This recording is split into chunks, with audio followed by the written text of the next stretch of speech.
quote unquote Negroes. We treated them so much better. So imagine, if you will, people dare to come along and challenge that and totally disrupt what you've been taught, what you've been taught through your whole academic career, what you've been taught by your parents and your grandparents. We're disrupting. We're disrupting. And so I think a lot of the backlash is situated there with this notion of Canada was the promised land, and how can you say we weren't? How can you say that we were something different? One of the emails that I've received a few times is an email that really talks about the fact, and this person feels very, strongly about their position, that slavery didn't ever exist in Canada. And so people feel quite comfortable making such statements. And then some people, quite frankly, are just racist. Uh, I keep I keep thinking that I shouldn't read the negative comments, but it's been so vile that I've started to actually keep a file of the racism that I'm experiencing, that I'm receiving directly about addressing anti-black racism and about the push for Emancipation Day and other factors as well. So I've just started keeping a file, and I put those things in the file, and that becomes the place I will use those messages at some point as a way of helping to educate the mainstream, because the mainstream needs to know the kinds of messages that are coming through from those who don't support this initiative. Thank you so much. Peter, are you receiving any pushback, negative feedback in your journey?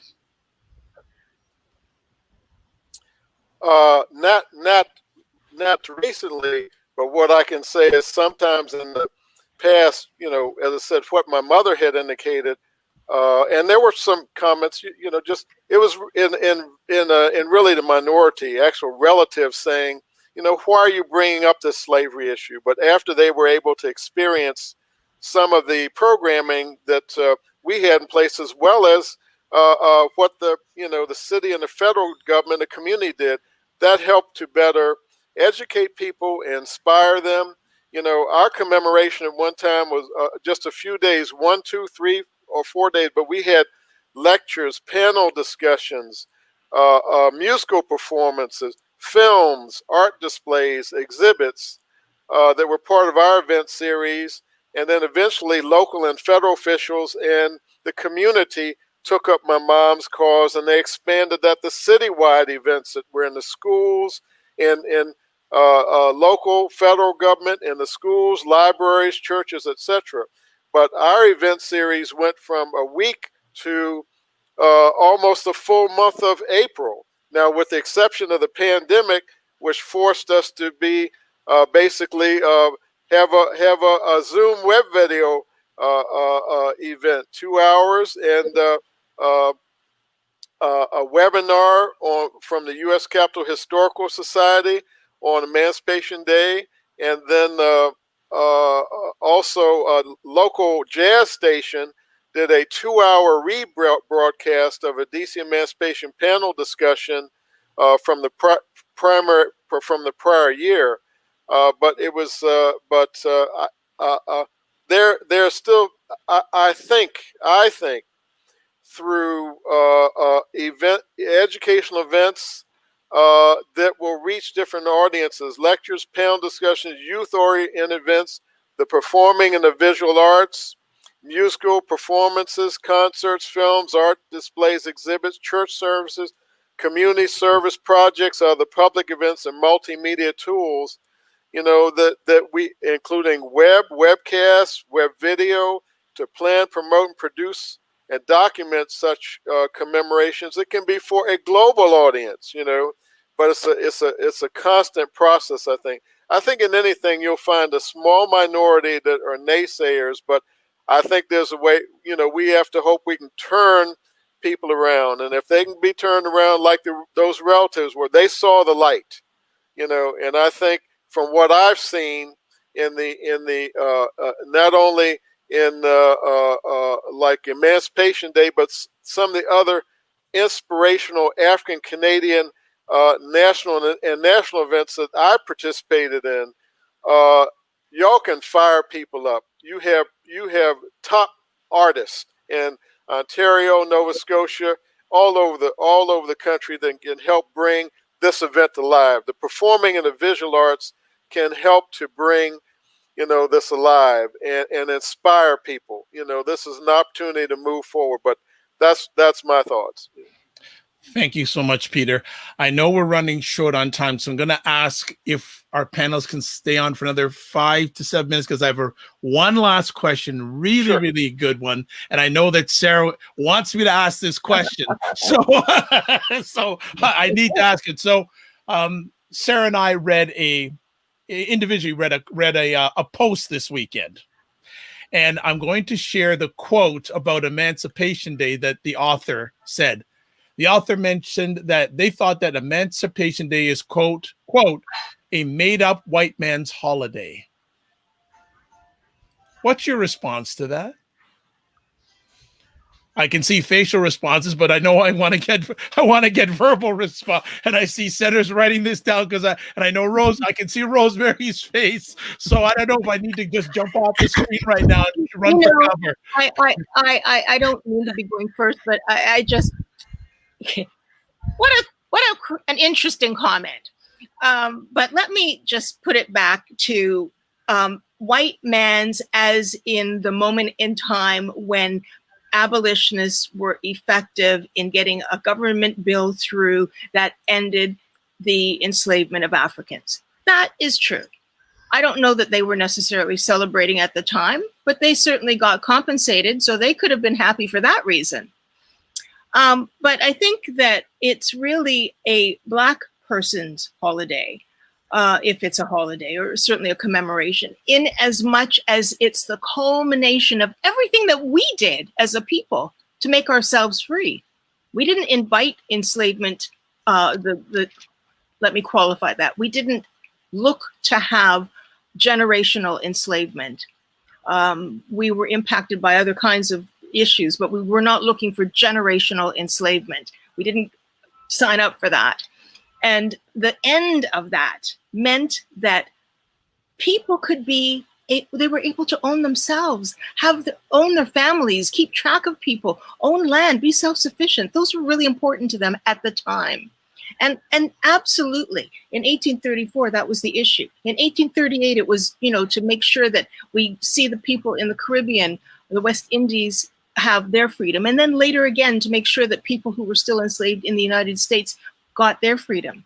But it's 2020 now, and it's a different focus, but it's still something that we can claim and use as a moment in time to make political gain and reaffirm cultural connections. Senator or Peter? You go ahead, Peter. if Senator's waiting for last, I have a feeling about something. Go ahead, Peter. Okay, I'm here. I'll just say that Emancipation Day is a watershed event in world history, and it can be it is and it can be an inspirational national and international commemoration to help educate a multicultural, multi-generational, national, international public, especially about our next generations, about this event in world history. And so it's something that everyone can take part in. We can look at it as an educational event, as an inspirational educational event, as a cultural heritage tourism event that will bring financial resources. Whatever the investment is targeted to planning it.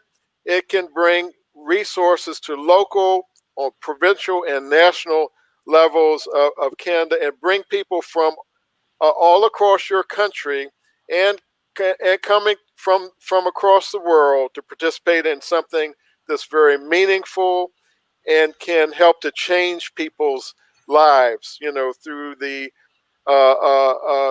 powerful moments that can take place. I know what I've experienced in Ontario and Nova Scotia with the great African Canadian heritage programs that y'all put on, and especially Emancipation Day. So this is a day for everyone to be educated about and to celebrate. Senator, it's your time. It's my time. You saw me writing because I'm one Yes, of these people, I saw that. I'm one of these people that writes, and I couldn't believe what I was hearing, so I had to write it down. Emancipation Day is a made-up white man's holiday. First of all, let me say this. Emancipation Day is not a holiday. Emancipation Day is a time that we set aside to honor our ancestors, to honor their activism, to honor their resilience, to honor their resistance, to honor their agency, to honor all of the work that our ancestors did to create these pathways to freedom for us. But it is not a holiday. Having Emancipation Day nationally recognized does not make it a holiday.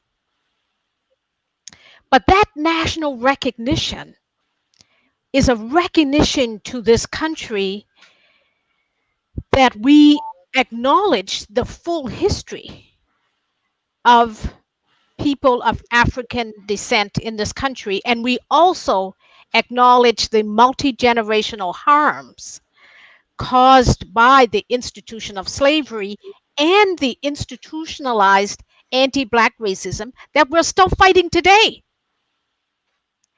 And so if we cannot set aside, if we cannot set aside some time, this is my grandson, everybody. Your agent. This is my little agent. Gavin, I'm almost finished, sweetheart. You don't hang up on Nanny. I'll be finished in a second. So cute. So cute. I love it. That's part of his problem. He's so darn cute.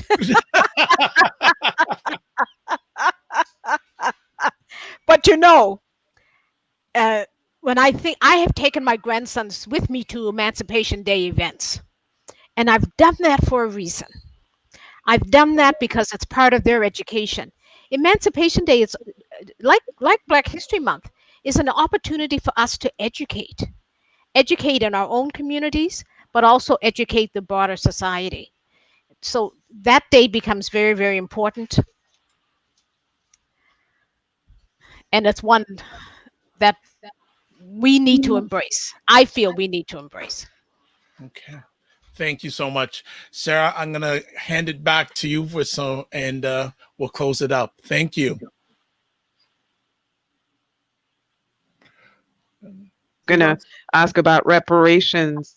That reparations is a whole show unto itself. Okay. But I'd like to thank all three of you for accepting our invitation. Peter Haynes in Washington, D.C. with the D.C. Emancipation Day commemoration. Senator Wanda Thomas Bernard, who has tried to get the national commemoration of Emancipation Day in Canada through the Senate.